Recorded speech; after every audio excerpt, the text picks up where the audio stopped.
Hi, I'm Helen Cleary, founder of the Off Coterie. Every day we track a high volume of regulatory updates, research, and industry signals so our members don't have to.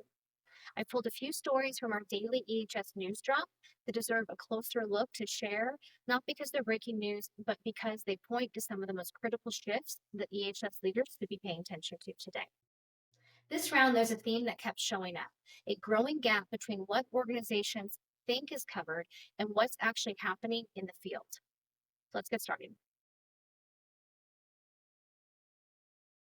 A recent benefits and pension monitor piece based on the National Safety Council's MSD Solutions lab findings highlights a gap worth paying attention to. A lot of organizations have ergonomic programs, they have specialists, they have reporting systems. But the real question is that support reaching the worker? And the data suggests it's not. Over 80% of leaders say they have an MSD program, but many workers either don't know it exists or they don't know how to use it. And that shows up where it matters. About 70% reported symptoms, but many delayed reporting or they don't report at all. So here's the shift. This isn't just culture, it's about visibility. Roughly 1 in 4 workers said they either didn't have a way to report early symptoms or they weren't sure how. But leaders think they've built prevention programs. Workers are experiencing something else. And that's the operational risk. Because when ergonomics is talked about regularly and when workers are actively asked, reporting improves and trust goes up. So if your ergonomics program lives in a binder or is with one function, it's not really about prevention. It has to show up in the work. And that gap between the system and the moment shows up in other ways too. A recent piece on hand safety got me thinking about why some risks are so hard to manage. Your hands are your most universal tool. They're part of every exposure. But here's the part we don't always say out loud. They're not just high exposure, they're high consequence. Think about the last time you nicked or burned your finger. How often did it show up during the day and remind you when you reach for something, when you're typing, or you're just moving? Now scale that. When a hand injury happens, it doesn't just stop the task, it can stop a career. And here's why this risk is also so persistent. Most of those injuries don't come from a failed system. They happen in the small, unmanaged seconds. That moment of, oh, well, this will only take a second. It's the gap between the rule and the reality. And while the rules stay at the gate at your office, the risk travels. Because once people leave the site, the controls drop, but the behavior doesn't. So those rushed or distracted moments follow people home. So the goal isn't just a hand safety at work, it's a habit that outlasts the shift. If your safety strategy only works when a supervisor is watching, you're not managing the risk, you're managing behavior.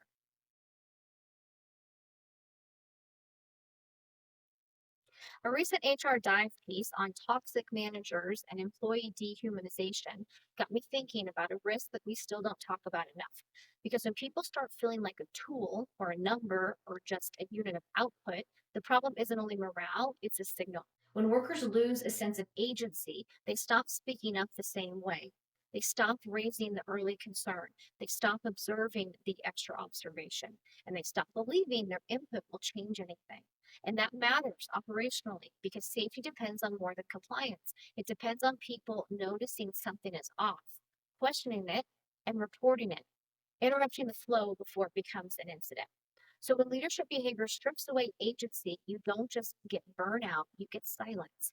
And silence is where risk starts to build. That's why this isn't just a culture issue, it's a visibility issue.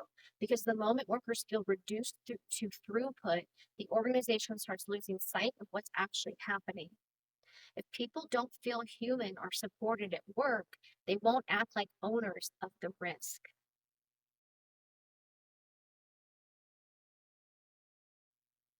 A pair of recent Gallup pieces on AI adoption caught my attention, not because use is rising, but because of how it's rising. Because making AI available doesn't mean work has changed, and it definitely doesn't mean the workforce is changing evenly. Gallup's data shows a clear divide. Leaders are using it, managers are starting to, but adoption falls off the closer you get to the individual contributor. And use only sticks when the tool actually fits the workflow and when the manager actually supports it. And that matters because the real divide isn't between companies that use AI and companies that don't use AI. It's inside the organization itself. It's the gap between the people using new leverage to move faster and the people still working around the same old friction, all while being told transformation is happening. That's how you end up with a two-speed workplace. If AI adoption is concentrated at the top or limited to specific pockets, you aren't scaling capability, you're scaling unevenness. And then unevenness doesn't create alignment, it creates blind spots. So this isn't just a tech rollout problem, it's a work design problem. If adoption outpaces integration, you don't get a smarter organization, you get smarter silos.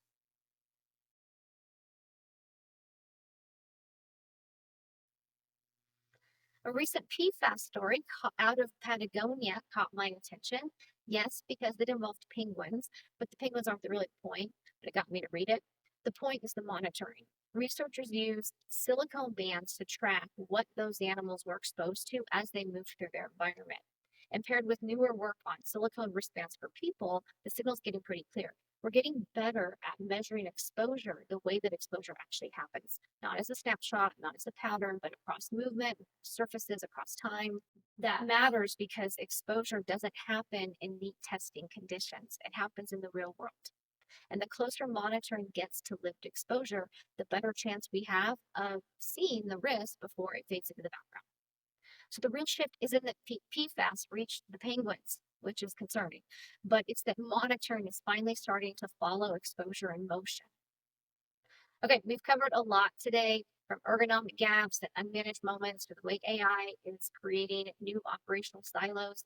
But across all of these signals, one thing is clear.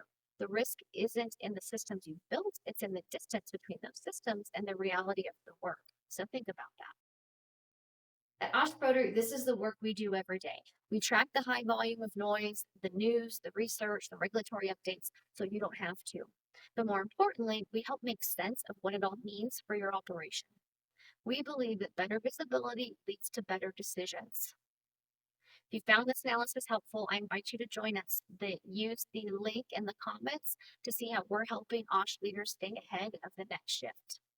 Because safety isn't a static snapshot, it's the constant practice of seeing work as it actually happens. I'm Helen Cleary. Thank you for watching.